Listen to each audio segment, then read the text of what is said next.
Terima kasih Anda masih bersama kami. Bagi Anda yang baru saja bergabung, kami hadirkan kembali 3 berita utama hari ini.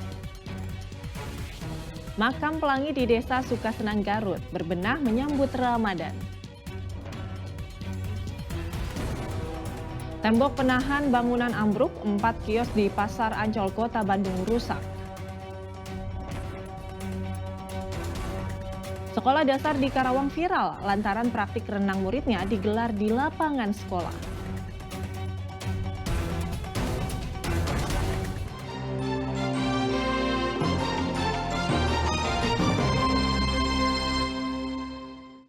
Kepala Desa Gunung Menyan Kabupaten Bogor, Wiwin Komalasari, yang menghebohkan media sosial usai mengomentari nasi berkat akhirnya melakukan klarifikasi.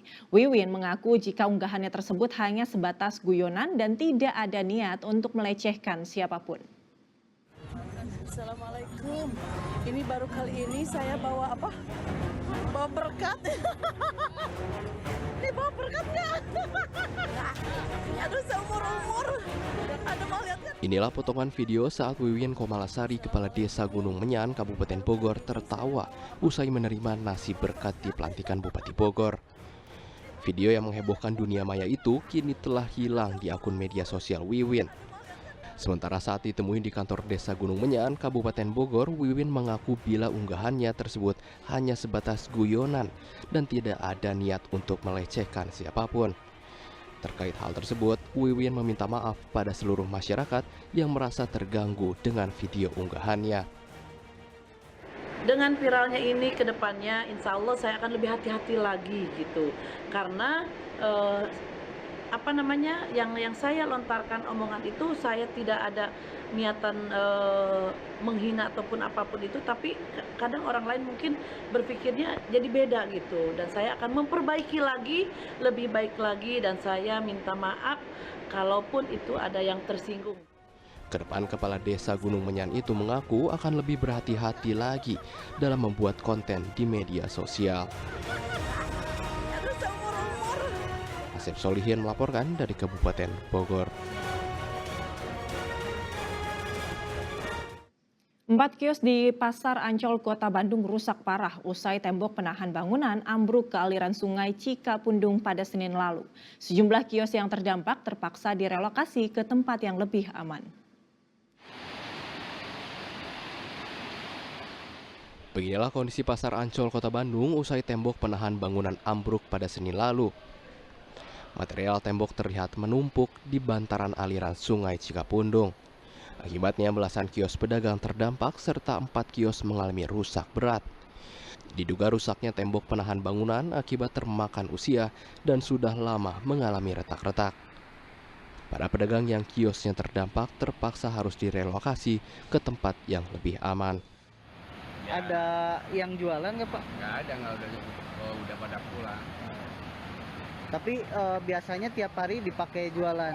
Pakai jualan. Ini berapa kios Pak yang kena Pak? Sekitar 5 kios, 6 kios. Tadi kan ada yang bilang 11.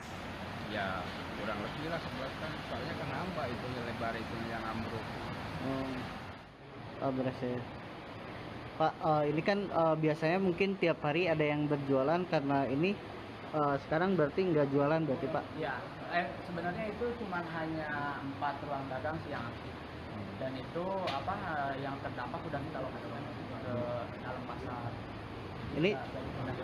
Ini total ada berapa kios keseluruhan Pak yang terdampak Yang sendiri? kena 11, tapi yang aktifnya cuma 4. Kalau berarti terdampak berapa kios Pak untuk keseluruhan? 4. Hingga Senin sore, belum ada petugas yang membersihkan material yang ambruk. Kini para pedagang berharap agar Pasar Ancol dapat segera diperbaiki dan merelokasi ke tempat yang lebih aman. Muhammad Rizal melaporkan dari Kota Bandung. Sekolah dasar di Karawang viral lantaran praktik renangnya di halaman sekolah. Pihak sekolah akhirnya angkat bicara. Mereka mengatakan praktik renang adalah simulasi teori dan tidak membenarkan isu penolakan iuran orang tua murid.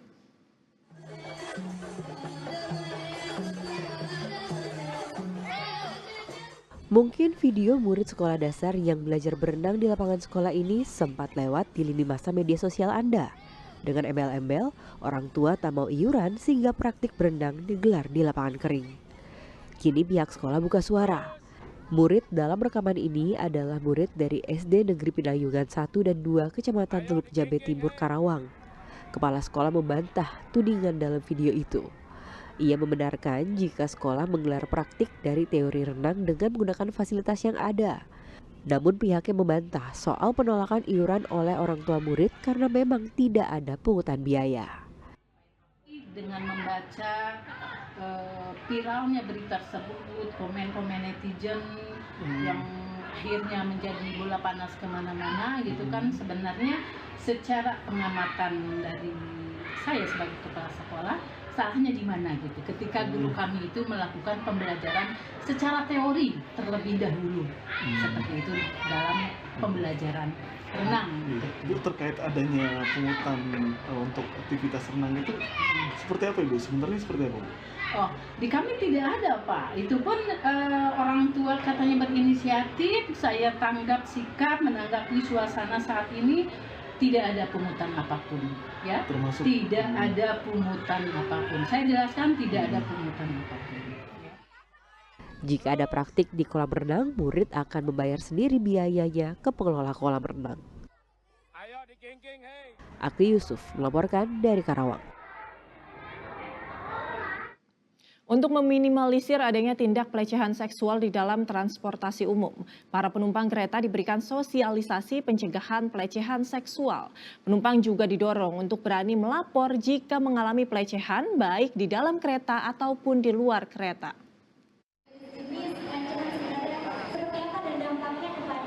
Maraknya kasus pelecehan di transportasi umum kerap kali membuat masyarakat takut untuk menggunakan transportasi umum. Bahkan dari hasil survei Koalisi Ruang Publik Anak pada tahun 2022, sebesar 23% pelecehan seksual terjadi di transportasi umum. Melihat hal tersebut, PT KAI Daerah Operasi 1 melakukan sosialisasi dan kampanye anti pelecehan seksual di kereta api. Bersama dengan komunitas kereta api IRRS, penumpang yang sebagian besar wanita ini diajak menandatangani petisi anti pelecehan seksual. Edukasi berupa talk show yang diisi oleh para ahli diberikan kepada para penumpang.